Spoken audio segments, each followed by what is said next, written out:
వారికి ఇంకొక పక్కన ఇది ఒక ప్రాబ్లం అయితే విశాఖపట్నం స్టీల్ ప్లాంట్ అది కూడా కావాలని రెచ్చగొట్టే పరిస్థితికి వస్తున్నారు. ఓకే, దాని గురించి నేను పెద్దగా మాట్లాడడం లేదు. రెచ్చగొడితే రెచ్చిపోయేవాళ్ళు కూడా ఎవరు లేరు ఇక్కడ. విశాఖపట్నం అనేది తెలుగుదేశం పార్టీకి ఎన్డీఏ కూటమికి ఒక స్ట్రాంగ్ ఇది. ఆ ప్రాజెక్టు కూడా ఆ స్టేజ్కి రావడానికి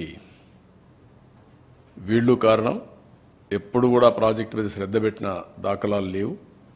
ఇంత మునుపు కూడా నేనే కాపాడాను ఆ ప్రాజెక్ట్ని. వాజ్పేయి గారి పీరియడ్లో రీస్ట్రక్చరింగ్ చేసి అప్పుడు కూడా అడిషనల్ ఫండ్స్ అన్నీ పంప్ చేశాం. అప్పుడు స్ట్రీమ్లైన్ చేశాం. ఇప్పుడు కూడా నేను ఆలోచిస్తున్నాను. మళ్ళీ మొన్నే మాకు ఒక మీటింగ్ జరిగింది. కుమారస్వామి గారు ఫైనాన్స్ మినిస్టర్ నేను డిస్కస్ చేశాం. ఈరోజు మళ్ళీ ఒకసారి మాట్లాడాను. ఇప్పుడు ఒక కొత్త డబ్బులు కూడా రిలీజ్ చేసి దాన్ని ఆపరేట్ చేయడానికి ముందుకు పోతున్నారు. ఇది అయిన తర్వాత మళ్ళీ ఒకసారి కూర్చుంటాం. ఎంప్లాయీస్ కూడా ఒకటే చెప్తున్నా, అక్కడ ట్రేడ్ యూనియన్ లీడర్స్ కూడా ఒకటే చెప్తున్నా, మనం ప్రాపర్ మేనేజ్మెంట్ పెట్టుకోకుండా ప్రాజెక్ట్ని రివైవ్ చేయకుండా కష్టపడేదైనా ఉంటే technical problems, logistic problems, administrative problems ఉంటే అవన్నీ సార్ట్అవుట్ చేసుకొని బెస్ట్ మేనేజ్మెంట్ పెట్టుకొని శాశ్వతంగా దాని లాభాల బాట పట్టించాల్సిన బాధ్యత ఉంది.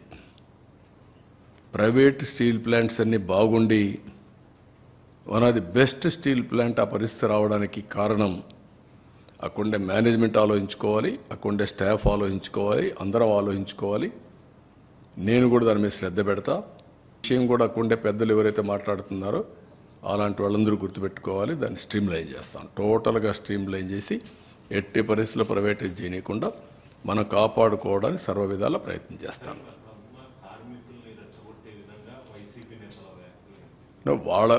వాళ్ళ పని ఏంటి? ఇదే పని కదా. ఎక్కడ చూసినా శవాల్ని మంటేసి చలిగాల్చుకుంటారు. అది వాళ్ళ నేచర్. అది ఆ పార్టీ నేచరే. అది 5 ఏళ్ళు ఎప్పుడన్నా మాట్లాడారా? ప్రైవేటైజ్ చేయడానికి పోతే కూడా ఒకసారైనా మాట్లాడారా? నేను ఆ రోజు పిలిచాను కదా, రావయ్య ఢిల్లీ పోదాం, నీకు తోడుగా నేనుంటా, పోదామంటే స్పందించారా? అలాంటి వాళ్ళు మాట్లాడడం ఏంటి? బుద్ధి జ్ఞానం ఉండాలి కదా వీళ్ళకు. అంటే ఏమి చెప్పినా నమ్మేస్తారు ప్రజలు అనుకుంటున్నారు వీళ్ళు. ఆ రోజులు అయిపోయినాయి.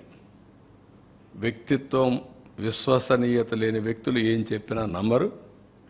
మొన్నటి వరకు మీరు మభ్యపెట్టారు. మభ్యపెట్టిన దానివల్ల ప్రజల్లో ఏదో చెప్తున్నారు అనుకున్నారు. ఒక్కసారి అన్నారు, ఒకసారి చూశారు, ఏం జరిగింది కూడా అర్థం చేసుకున్నారు. మళ్ళీ ప్రజలు నమ్మే పరిస్థితులు లేరు. ఆ విషయం వీళ్ళు గుర్తుపెట్టుకోవాలి.